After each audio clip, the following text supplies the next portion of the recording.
पहलगाम का मौसम उस रात कुछ ज्यादा ही बेरहम था। पूरा इलाका बर्फ की सफेद चादर में लिपटा हुआ था। पेड़ों की शाखों पर जमी बर्फ चांद की हल्की रोशनी में चमक रही थी, जैसे किसी अदृश्य खतरे की चेतावनी दे रही हो। डॉ दिया सिंह ने थके कदमों से अस्पताल का दरवाजा बंद किया। ऑपरेशन कठिन था। एक घायल जवान को बचाने के लिए उसे 5 घंटे तक संघर्ष करना पड़ा था। उसका मन और शरीर दोनों थक चुके थे, पर दिल में संतोष था। कम से कम एक जान तो बचाई, उसने खुद से कहा। गाड़ी में बैठते समय उसने एक बार फिर अपना मोबाइल चेक किया। सिग्नल बहुत कमजोर था। जैसे तैसे घर पहुंच जाऊं, उसने सोचा और गाड़ी स्टार्ट कर दी। सड़क संकरी थी, दोनों ओर ऊंचे। हेलीकॉप्टर की गड़गड़ाहट ने पूरे जंगल को हिला दिया था। जाकिर और उसके आदमियों के चेहरे पर पहली बार डर झलक आया। दिया को लगा शायद अब उसे बचा लिया जाएगा, लेकिन किस्मत ने फिर एक बेरहम करवट ली। छिपो, उसे लेकर भीतर भागो, जाकिर चिल्लाया। बशीर और हामिद ने लपक कर दिया को पकड़ लिया। उसने संघर्ष किया, लात मारी, हाथों से धक्का दिया, पर उसके जख्मी शरीर में अब उतनी ताकत नहीं बची थी। छोड़ो मुझे, उसने पूरी ताकत से चीखने की कोशिश की, लेकिन हवा में उसकी चीख दब कर रह गई।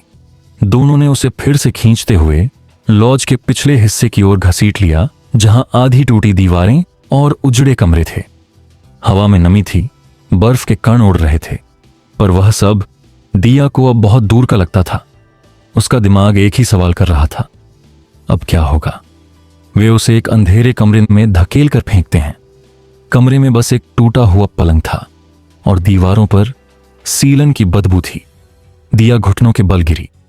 हामिद ने दरवाजे पर ताला लगा दिया। जाकिर ने अपनी राइफल फर्श पर पटकी और दिया के पास आया। उसकी आंखों में एक सस्ती गंदी भूख थी। बहुत अकड़ रही थी ना, वह फुफकारा। अब देख तेरा क्या हाल करेंगे। दिया ने पीछे सरकने की कोशिश की, मगर दीवार टकराई। कोई रास्ता नहीं बचा था। उसका दिल तेजी से धड़क रहा था, शरीर कांप रहा था, डर से, गुस्से से। जाकिर ने आगे बढ़कर उसका गाल झपट लिया, जबरदस्ती। दिया ने पूरी ताकत से उसकी आंख में उंगली घुसाई। चिल्ला। जाकिर दर्द से पीछे हटा। हामिद गुस्से से दरवाजा खोलकर अंदर घुसा। रोक नहीं सकती खुद को डॉक्टरनी, उसने घिनौनी हंसी हंसते हुए कहा। दोनों ने मिलकर उसे पकड़ लिया। एक ने उसके हाथ दबोचे, दूसरा पैरों को।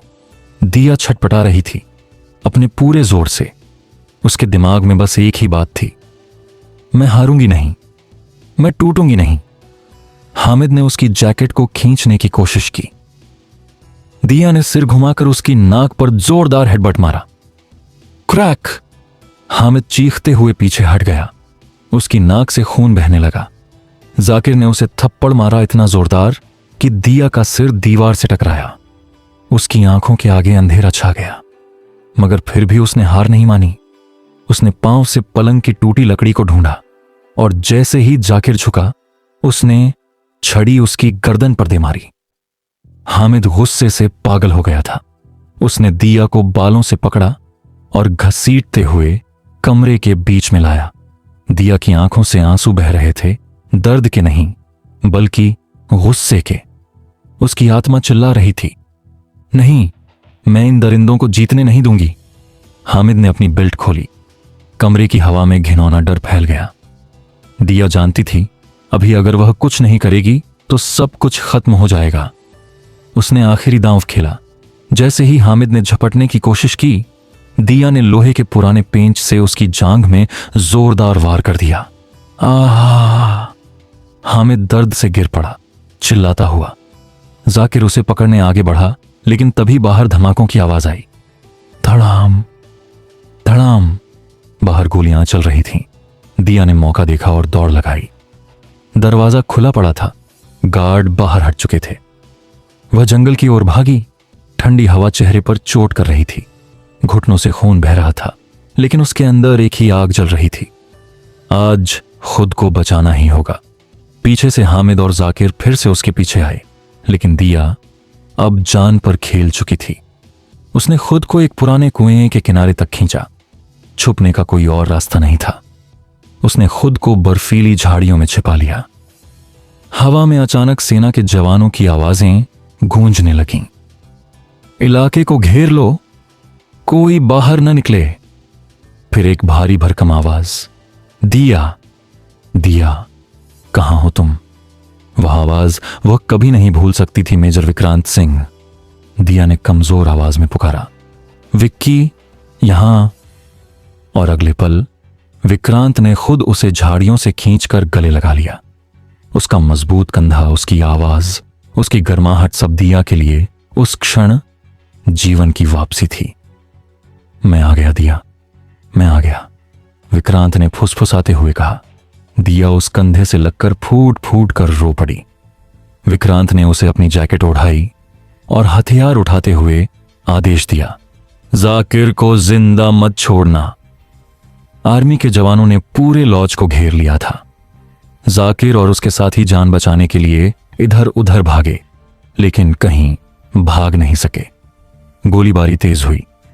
हामिद एक गोली लगते ही गिर पड़ा। जाकिर को आखिरकार विक्रांत ने खुद पकड़ा, उसे जमीन पर घसीटते हुए आंखों में आग लिए। यह तुम्हारी आखिरी गलती थी, विक्रांत ने कहा, और उसकी आंखों में वह आक्रोश था जो केवल एक पति महसूस कर सकता है जब उसकी पत्नी पर कोई हाथ डालने की कोशिश करे। जंगल की सरसराती हवा में बारूद की गंध अब भी तैर रही थी। लॉज के मलबे के बीच जले हुए लकड़ी के टुकड़े भाप छोड़ रहे थे।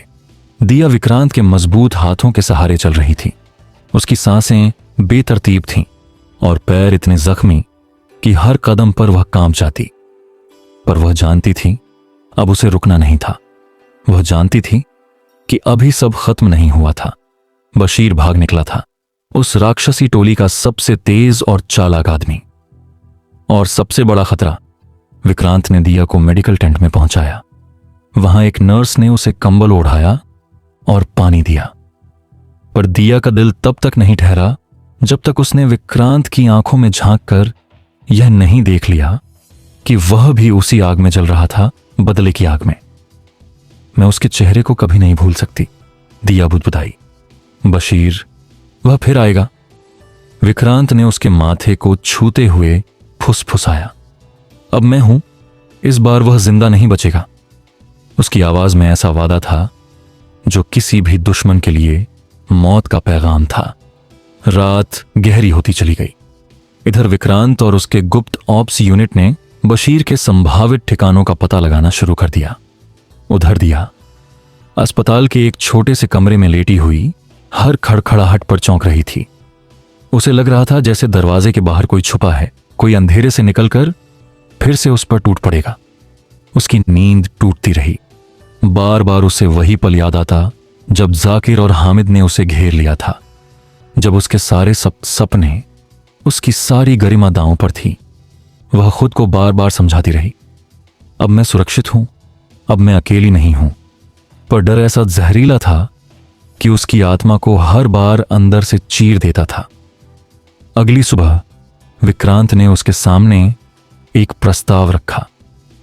हम उसे खोजने जा रहे हैं, उसने कहा, लेकिन यह तुम्हारा फैसला है। अगर तुम चाहो तो बेस पर रुको या फिर मेरे साथ चलो।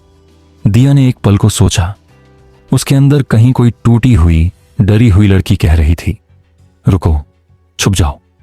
लेकिन उसकी आत्मा, जो इन 2 दिनों में इस डरावनी परीक्षा से गुजर चुकी थी, वह चीख रही थी, नहीं, अब खुद अपनी लड़ाई लड़नी होगी। मैं चलूंगी, दिया ने धीमे लेकिन दृढ़ स्वर में कहा। विक्रांत के होंठों पर हल्की सी मुस्कान आई। वह जानता था यह वही दिया थी जो जख्मों के बावजूद हार नहीं मानती। वे एक छोटी सी टीम के साथ जंगल के घने इलाकों में घुसे। पेड़ों के बीच घना कुहासा था। हर तरफ सिर्फ पत्तों की सरसराहट और बंदूकें तैयार रखने की आवाजें। दिया ने चारों ओर देखा। हर पेड़, हर छाया उसे खतरा लग रही थी, लेकिन उसके दिल में एक दृढ़ता थी। उसे डर को हर हाल में हराना था। कुछ घंटों की तलाश के बाद उन्हें एक परित्यक्त झोपड़ी दिखाई दी, जली हुई, लेकिन अब भी खड़ी। वहीं पर कुछ ताजा कदमों के निशान मिले, भारी बूटों के। विक्रांत ने इशारा किया, यही है। वे धीरे धीरे आगे बढ़े। झोपड़ी से का दरवाजा टूटा हुआ था। अंदर से हल्की सी आवाज आ रही थी, जैसे कोई बड़बड़ा रहा हो। बशीर वहां था, अपने घावों को धोते हुए गुस्से और डर के बीच फुड़बड़ा रहा था। वह जानता था कि सेना उसके पीछे थी, पर शायद उसे उम्मीद नहीं थी कि मौत इतनी जल्दी दरवाजा खटखटाएगी। जैसे ही टीम ने घेरा डाला, बशीर ने दिया को देखा। उसकी आंखों में एक पागलपन था, जैसे वह फिर से वही घिनौना प्रयास दोहराने की सोच रहा हो, जैसे वह दिया को फिर से अपने शिकंजे में लेना चाहता हो। बशीर ने दिया की तरफ बढ़ने की कोशिश की, हाथ में चाकू चमक रहा था। लेकिन दिया अब वो लड़की नहीं थी जो 2 रात पहले कांप रही थी। उसने विक्रांत की बंदूक उठाई और सीधा बशीर के सामने खड़ी हो गई। एक कदम और बढ़ाया तो यही आखिरी कदम होगा तेरा। उसकी आवाज बर्फ जैसी ठंडी थी। बशीर हंसा हुआ जानता था कि दिया गोली नहीं चलाएगी। वह भरोसा कर रहा था उसके डर पर, लेकिन वह गलत था। दिया ने बिना एक पल गंवाए ट्रिगर दबा दिया। गोली की आवाज जंगल में गूंज उठी। बशीर के पैर लड़खड़ाए और वह जमीन पर गिर पड़ा, दर्द से कराहता हुआ। उसकी आंखों में हैरानी थी। उसने कभी सोचा भी नहीं था कि उसकी शिकार बनी लड़की ही उसकी मौत का फैसला करेगी।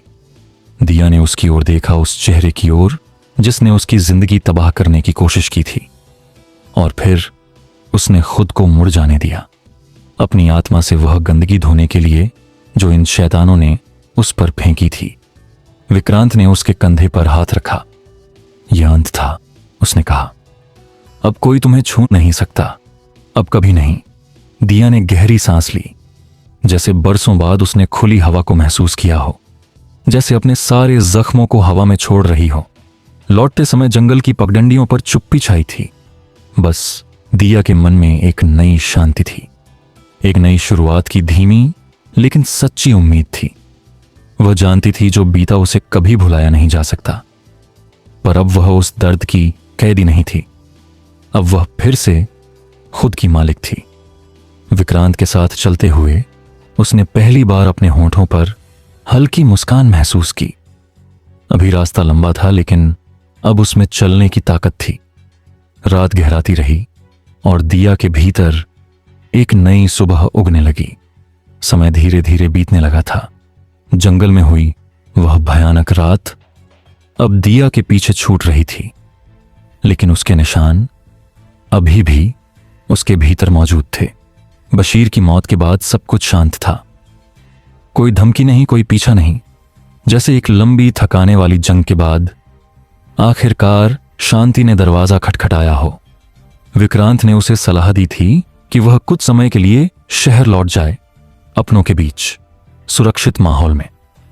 पर दिया ने फैसला किया नहीं, वह यहीं रहेगी, उसी बेस पर जहां से सब कुछ टूटा था, क्योंकि वह जानती थी भाग जाने से घाव नहीं भरते।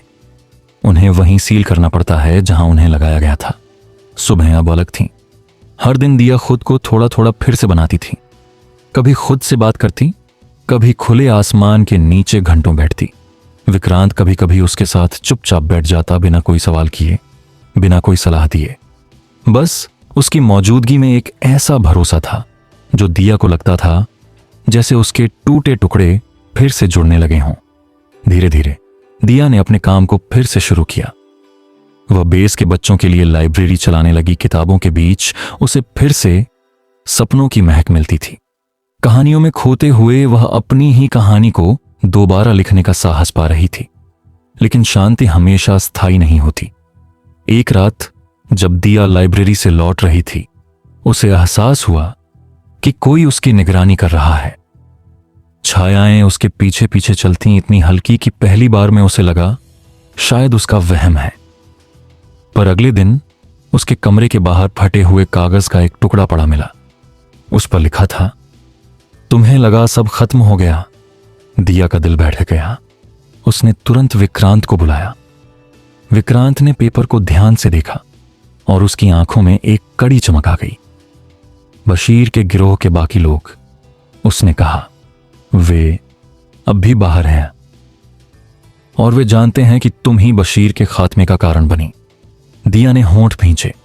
डर ने फिर से सिर उठाने की कोशिश की, लेकिन इस बार उसने उसे दबा दिया। तो क्या करना होगा? उसने सीधी नजरों से पूछा। इस बार हम उनका इंतजार नहीं करेंगे, विक्रांत ने कहा। हम उन्हीं पर हमला करेंगे। अगली 2 रातें तैयारी में बीतीं। दिया अब ऑपरेशन का हिस्सा थी, एक सलाहकार की तरह। वह जानती थी कि उनके दुश्मन कैसे सोचते हैं, कैसे शिकार ढूंढते हैं। टीम ने जाल बिछाया, एक नकली काफिला तैयार किया जिसमें दिया भी शामिल थी, ताकि वे दुश्मनों को बाहर निकाल सकें। रात थी, आसमान बादलों से ढका हुआ, जैसे पूरी दुनिया सांस रोककर इंतजार कर रही हो। दिया ने खुद को पूरी तरह तैयार कर लिया था। वह जानती थी अगर दुश्मन सामने आया तो इस बार वह कमजोर नहीं पड़ेगी। जैसे ही काफिला जंगल के बीच पहुंचा, गोलियों की बौछार शुरू हो गई। चारों ओर से अंधेरे में छिपे हमलावर टूट पड़े। लेकिन इस बार दिया अकेली नहीं थी, पूरी फोर्स तैयार थी। हर दिशा से गोलियां चलीं, चीखें गूंजने लगीं। दिया ने देखा वही चेहरा, वही भेड़िए जैसी आंखें, जावेद, बशीर का दाहिना हाथ, जिसने पहले भी दिया पर हमला करने की कोशिश की थी। जावेद सीधे उसकी ओर बढ़ा। उसकी आंखों में पागलपन था, बदला लेने की जलन। तेरी वजह से हमारा बादशाह मरा, वह चिल्लाया। अब तुझे भी वही दर्द मिलेगा। लेकिन जैसे ही उसने दिया की ओर हाथ बढ़ाया, दिया ने एक सधे हुए मोड़ में उसके हाथ से चाकू छीन लिया और सीधा उसकी जांघ में घुसा दिया। जावेद चीखता हुआ गिर पड़ा। यह दर्द मेरा नहीं, तुम्हारा इंतजार कर रहा था, दिया ने बर्फीली आवाज में कहा।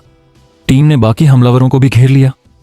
कई को गिरफ्तार कर लिया गया, कुछ वहीं ढेर हो गए। जब सब शांत हुआ, दिया अपने घुटनों पर बैठ गई। उसकी सांसें तेज थीं, लेकिन इस बार उसके चेहरे पर डर नहीं था। इस बार वहां जीत थी। कुछ हफ्तों बाद दिया पूरी तरह ठीक हो चुकी थी, अंदर से भी। उसने एक फैसला किया, वह सेना के वेलफेयर डिपार्टमेंट में काम करेगी, ताकि पीड़ितों की मदद कर सके। उन लड़कियों के लिए एक आवाज बनेगी जो शायद कभी खुद के लिए आवाज नहीं उठा पाई। विक्रांत ने उसे फॉर्म सौंपते हुए कहा था, तुम अब सिर्फ एक पीड़िता नहीं हो दिया, तुम एक योद्धा हो। दिया ने फॉर्म पर दस्तखत किए। उसके दिल में एक हल्की गर्माहट थी, जैसे अब उसका दर्द भी किसी और के लिए रोशनी बन जाएगा। एक शाम दिया और विक्रांत कैंप के बाहर बैठे थे, खुले आसमान के नीचे। चाय के कप उनके हाथों में थे और उनके बीच एक ऐसी शांति थी जो सिर्फ जंग लड़ने वालों को ही मिलती है। अब क्या सोचती हो? विक्रांत ने पूछा। दिया ने मुस्कुराते हुए कहा, अब सोचती हूं जिंदगी को फिर से गले लगाना चाहिए, क्योंकि जितना भी दर्द हो, जितनी भी रातें हों, आखिर में सूरज फिर से निकलता है। विक्रांत ने उसकी तरफ देखा। उसकी आंखों में अब डर नहीं था, बस उजाला था।